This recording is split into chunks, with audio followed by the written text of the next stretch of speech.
आपके साथ जसप्रीत कौर। मैं मौजूद हूं यूक्रेन के इर्पिन शहर में और मेरे सहयोगी जनक दवे मौजूद हैं राजधानी कीव में। हम दोनों आप तक पल पल की अपडेट पहुंचाएंगे। देखिए, इर्पिन की मैं बात करूं तो ये शहर छोटा जरूर है, लेकिन यहाँ का सिटी मार्केट का हाल रूसी सेना ने क्या किया, ये तस्वीरें हम आपको दिखा देते हैं। दरअसल ये सिटी मार्केट है जो अब तबाह हो चुकी है, इसकी सूरत बिगड़ चुकी है और यहाँ पर रूसी सेना का तांडव देखने को मिला। जब इर्पिन की तरफ रूसी सेना पहुंची, उसके बाद कीव की तरफ कूच कर रही थी, ये हाल कर दिया उन्होंने इस सिटी मार्केट का। बहुत बड़ी सिटी मार्केट है जहां पर जरूरत का हर सामान मिलता है, लेकिन अब सब कुछ बिखरा पड़ा है। ये ऊपर की छत नीचे आ चुकी है और अंदर जाना भी खतरे से खाली नहीं है। आप अंदाजा लगाइए कि जब इतने दिन बीत चुके हैं उसके बावजूद भी यहां से अभी तक मलबे को हटाया नहीं गया है। करम, आप उस तरफ की तस्वीरें दिखाइए। ये देखिए, जगह जगह आगे हम अगर जाते हैं तो कांच यहां पर है, ये शीशे के कांच यहां पर बिखरा पड़ा है। सामने सिर्फ इस सिटी मार्केट का ही यही हाल नहीं किया है, जो उसके पीछे दुकानें हैं, जितने भी आसपास के इलाके हैं, उनको काफी ज्यादा नुकसान पहुंचा है। ये आप अंदर देखेंगे तो यहाँ पर अभी कर्मचारी मौजूद है और जो फिर से इस सिटी मार्केट को शुरू करने की पहल करना चाहते हैं, लेकिन अभी वक्त लगेगा क्योंकि 2 महीने बीत चुके हैं, अभी तक इसको शुरू नहीं किया गया है। अंदर जरूरत का हर सामान था, काफी सारी चीजें मिलती थी, बच्चों के लिए, बड़ों के लिए खाने पीने का सामान था। इसके अलावा बड़ी बड़ी मशीन्स थी, एटीएम मशीन्स थी, सब कुछ तबाह हो चुका है। और यहाँ पर इर्पिन पर तो अभी रूसी सेना यहाँ से जा चुकी है, यूक्रेन का ही यहाँ पर कब्जा है, लेकिन लोगों ने पलायन बड़ी तादाद में किया है। उस तरफ की तस्वीरें मैं आपको दिखा देती हूँ। वो आप देखेंगे पेट्रोल पंप, वहां पर अभी किसी काम का नहीं है पेट्रोल पंप। आप पेट्रोल वहां से नहीं भरवा सकते हैं क्योंकि वो जल चुका है। जो उसके आसपास का इलाका था, जो पिक एंड गो स्टोर होते हैं, वो भी तबाह हो चुके हैं और देख करके अंदाजा नहीं लगाया जा सकता है कि यहाँ पर था क्या, सिर्फ राख है और ये स्ट्रक्चर तबाह हो चुका है। जगह जगह मलबा पड़ा हुआ है। ऐसे एक इलाके नहीं है जहाँ पर यह स्थिति है।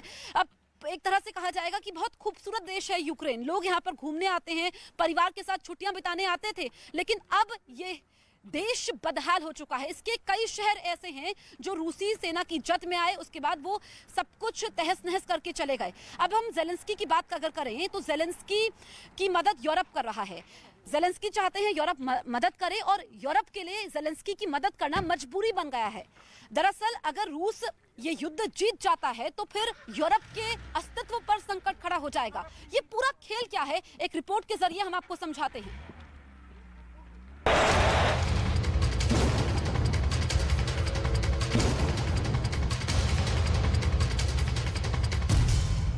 युद्ध में यूक्रेन हारा तो संकट में आ जाएगा यूरोप। यूक्रेन नहीं जीता तो यूरोप के अस्तित्व पर खतरा।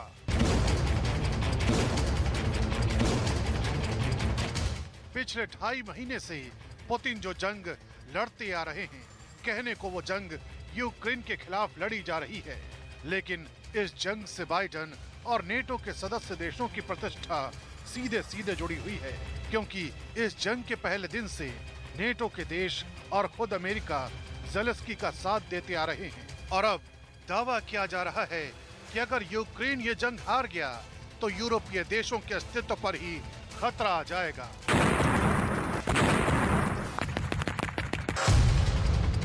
इस दावे वाली एक रिपोर्ट प्रसारित की है यूक्रेन के चैनल 24 ने, जिसमें रूस और चीन की दोस्ती और रूस के साथ पश्चिमी देशों की कड़वाहट का जिक्र किया गया है। इस रिपोर्ट में यूरोप के देशों को रूस और चीन के करीबी रिश्तों से सावधान किया गया है। चैनल की रिपोर्ट में कहा गया है, अगर पुतिन ने यूक्रेन पर कब्जा कर लिया तो इसके बाद दुनिया 2 धड़ों में बढ़ जाएगी। यूरोप के कई देशों का पहला धड़ा अमेरिका के साथ खड़ा होगा, जबकि चीन पहले से कहीं ज्यादा मजबूती के साथ रूस के साथ नजर आएगा। यूक्रेनी चैनल की रिपोर्ट में दावा किया गया है कि ऐसी स्थिति में पुतिन की नजर यूरोप के बाकी देशों पर आकर टिक जाएगी। इसमें ग्रीस और हंगरी जैसे देशों की मिसाल दी गई है, क्योंकि ये वो देश हैं जो तेल और गैस के लिए रूस के भरोसे हैं।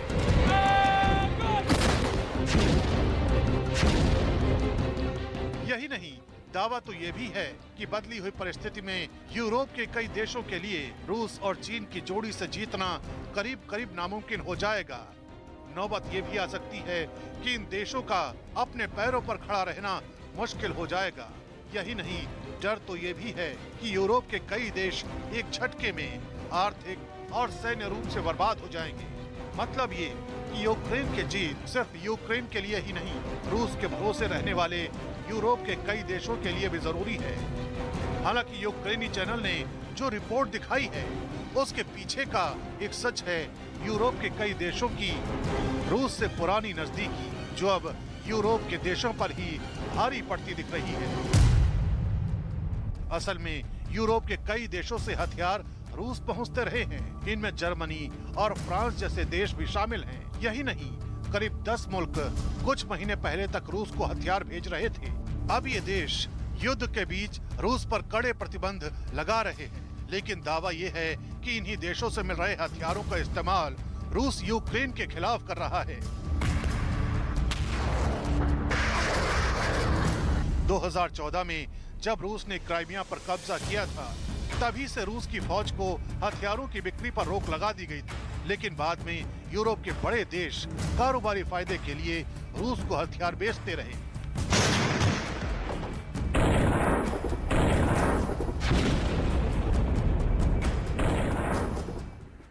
और मेरे सहयोगी जनक मेरे साथ मौजूद हैं राजधानी कीव से। जनक, जिस तरह के हालात बने हुए हैं, कीव का अस्तित्व तो अभी बचा हुआ है, लेकिन खतरा टला नहीं है जिस तरीके से कल पुतिन ने अपने तेवर दिखाए। बिल्कुल जसप्रीत, देखिए अब कीव की बात नहीं है। कीव तक उन्होंने पहुंचने की कोशिश की शुरुआती दौर में, लेकिन वो नहीं हो पाया। लेकिन अब पूरा जो फोकस है वो आप दक्षिण या पूर्वी तरफ हिस्से के सीधे तौर पे देख सकते हैं। ओडिशा में कल लगातार 7 मिसाइल्स दागी गई, जिसमें एक व्यक्ति की मौत भी हुई। वो इतना ही नहीं, ओडिशा के अलावा मरियपुल में भी जब कल रूस की सेना ने, या कहें कि एक परेड के तौर पर रूसी लोगों ने वहाँ पर परेड की, एक ही हिस्से में ये दिखाने की कोशिश की कि पूरी तरीके से जो मरियपुल है वो उनके कब्जे में आ गया है। खार्किव में ऑलरेडी लड़ाई चल रही है, वो काफ़ी भीषण है। और जसप्रीत, एक अपडेट यहाँ पे दर्शकों को ये भी दे दें कि आज की बड़ी खबर, पंजाब के मोहाली में एक बार फिर धमाका। ये दूसरा धमाका है। इंटेलिजेंस दफ्तर के बाहर एक बार फिर से धमाके की खबर मिल रही है। पंजाब के मोहाली से ये खबर इस वक्त की सबसे बड़ी खबर।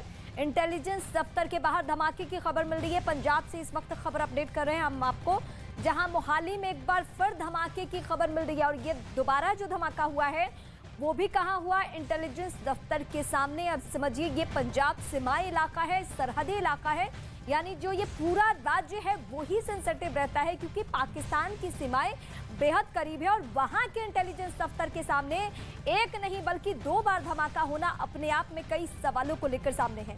और इस वक्त की सबसे बड़ी जानकारी हम आपको दे रहे हैं कि 24 घंटे में, बीते 24 घंटे की स्थिति ये रही है कि एक बार नहीं बल्कि पंजाब के मोहाली में ये 2 बार धमाका हो चुका है।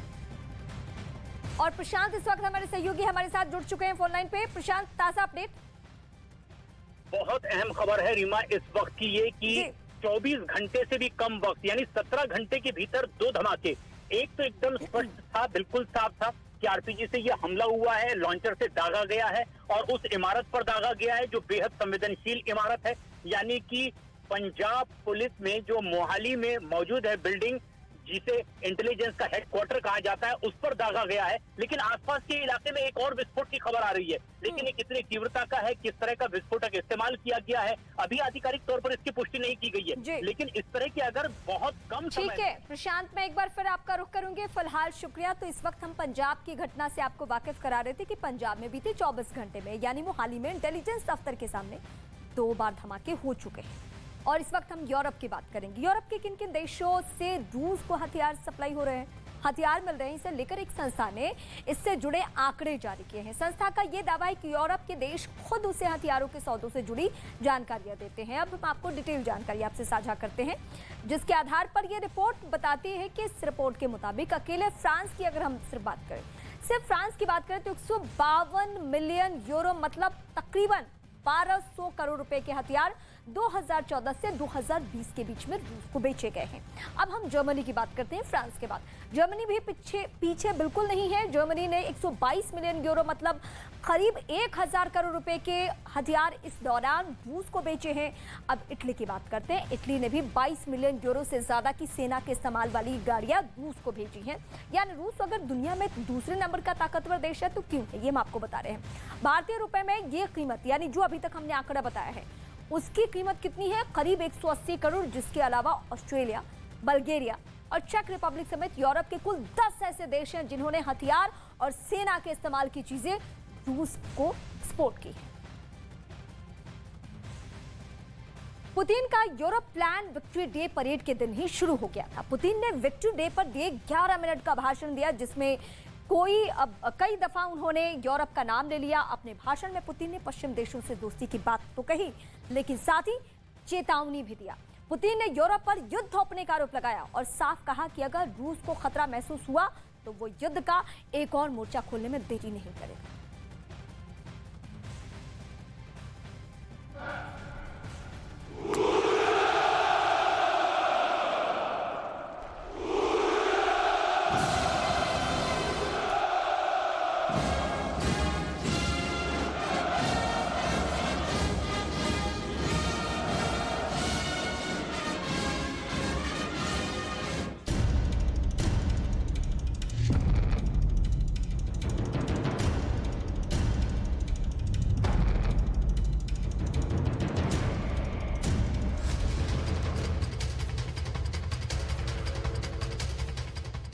मई को जब अपने हथियारों के साथ पुतिन भी रेड स्क्वायर पर उतरे तो उनके जलवे के साथ रूस का जोश ऐसे उफान पर था।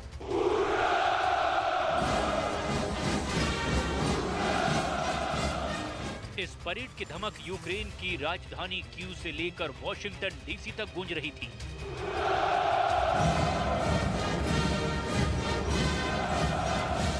यूक्रेन में युद्ध के बीच अपनी सबसे बड़ी ताकत का मुजाहिरा करके पुतिन ने पश्चिमी देशों को कैसे ललकारा, उनके एक एक शब्द पर गौर कीजिएगा, क्योंकि जब पुतिन बोल रहे थे तब कीव में बैठे ज़ेलेंस्की और वॉशिंगटन डीसी में बैठे जो बाइडेन बहुत गौर से पुतिन को सुन रहे थे। पुतिन ने अपने 11 मिनट की ललकार में अमेरिका से लेकर पूरे नेटो तक हर दुश्मन का खुलकर नाम लिया। Планомерно создавалась абсолютно неприемлемая для нас угроза, причем непосредственно у наших границ.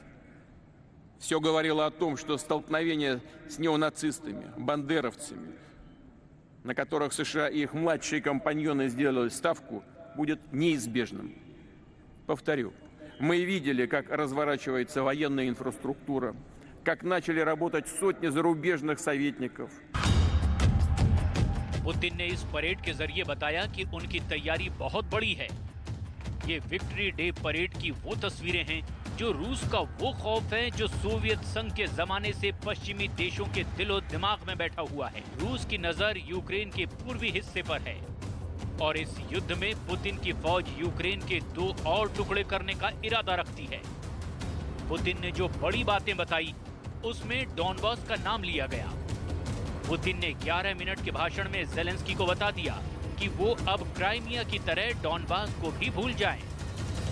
Теряем голову перед памятью мучеников Одессы, заживо сожженных в Доме профсоюзов в мае 2014 года. Перед памятью стариков, женщин и детей Донбасса, мирных жителей, которые погибли от безжалостных обстрелов, варварских ударов неонацистов. रूस के इन फौजियों के कई साथी इस वक्त यूक्रेन में लड़ रहे हैं। इनकी रेजिमेंट की कई यूनिट इस वक्त डॉनबास में तैनात हैं। विक्ट्री डे परेड में 11,000 से ज्यादा रूसी सैनिक शामिल हुए। यहाँ रूस की हर कॉन्टिंजेंट का एक सुनहरा इतिहास है। इसमें रूस की स्पेशल फोर्स भी है और उसके हर मिलिट्री रीजन के अलग अलग दस्ते भी हैं। ये सभी दस्ते सोवियत संघ के जमाने और दूसरे विश्व युद्ध में बहादुरी की कहानियां समेटे हुए हैं। अब देखिए रूस की वो मशीनी ताकत जो यूक्रेन युद्ध के बीच रशियन फौलाद का एक छोटा सा मुजाहिरा कही जाएंगी।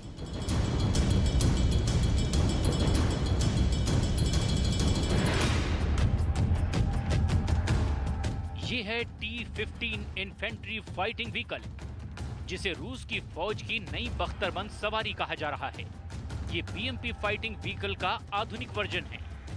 ये है T-72B3 टैंक, जो T-72 का आधुनिक वर्जन है। रूस ने ऐसे टैंक यूक्रेन में सैकड़ों की तादाद में खोए हैं। लेकिन रेड स्क्वायर पर इसे उतारकर पुतिन ने मैसेज दिया है कि इसे उनकी कमजोरी ना समझा जाए। रूस की टैंक शक्ति पूरी दुनिया में मशहूर है। ऐसा देश जिसके पास 12,000 से ज्यादा टैंक हैं। और इनका एक बड़ा हिस्सा यूक्रेन में लगातार ऑपरेशन कर रहा है।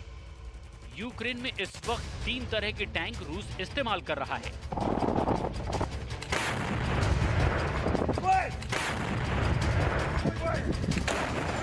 जिनमें T-90 हैं, T-72 और T-80 भी शामिल हैं। उन्हीं पर ऐसे हमले सबसे ज्यादा हुए हैं और इनमें भी सबसे ज्यादा बुरा हाल पुराने T-72 का हुआ। विक्ट्री डे परेड में T-90 का आधुनिक वर्जन T-90 MS भी दिखाया गया, जिसमें लगा APS यानी एक्टिव प्रोटेक्शन सिस्टम इसे एंटी टैंक मिसाइलों से बचा सकता है। भारत के पास भी ऐसे 1000 से ज्यादा टैंक हैं, हालांकि वो T-90 का पुराना वर्जन है।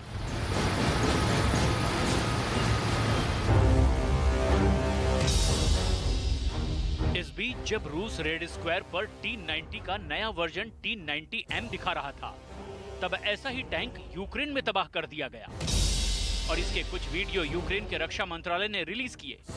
ये T-90 का आधुनिक वर्जन है, जो मिसाइल के खिलाफ ज्यादा सुरक्षित माना जाता है। लेकिन रूस के ऐसे नए टैंक भी यूक्रेन में शिकार किए जा रहे हैं। इस टैंक की तस्वीरें बताती है कि इसमें बैठे सैनिकों का हाल क्या हुआ होगा। हालांकि ये टैंक रूस की शान कहा जाता है।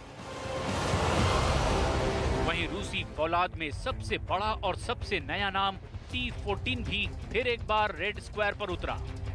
ये टैंक रूस ने आर्कटिक के युद्ध क्षेत्र को ध्यान में रखकर बनाया है और ये दुनिया का सबसे आधुनिक बैटल टैंक है, जो पूरी तरह रोबोटिक सिस्टम से लैस है। पुतिन का सबसे तगड़ा टैंक T-14 अर्माटा खास बर्फ और आर्कटिक जैसे इलाकों के लिए तैयार किया गया है।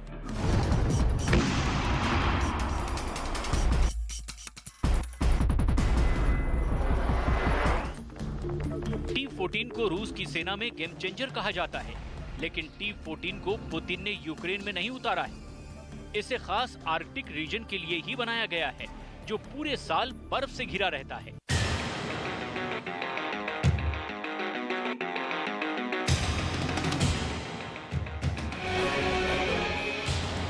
दो 2015 में विक्ट्री डे परेड में दुनिया के सामने सबसे पहले आया टैंक इतना खास है कि इसकी खूबियां अब भी नेटो के लिए बहुत बड़ा सीक्रेट कही जा रही हैं।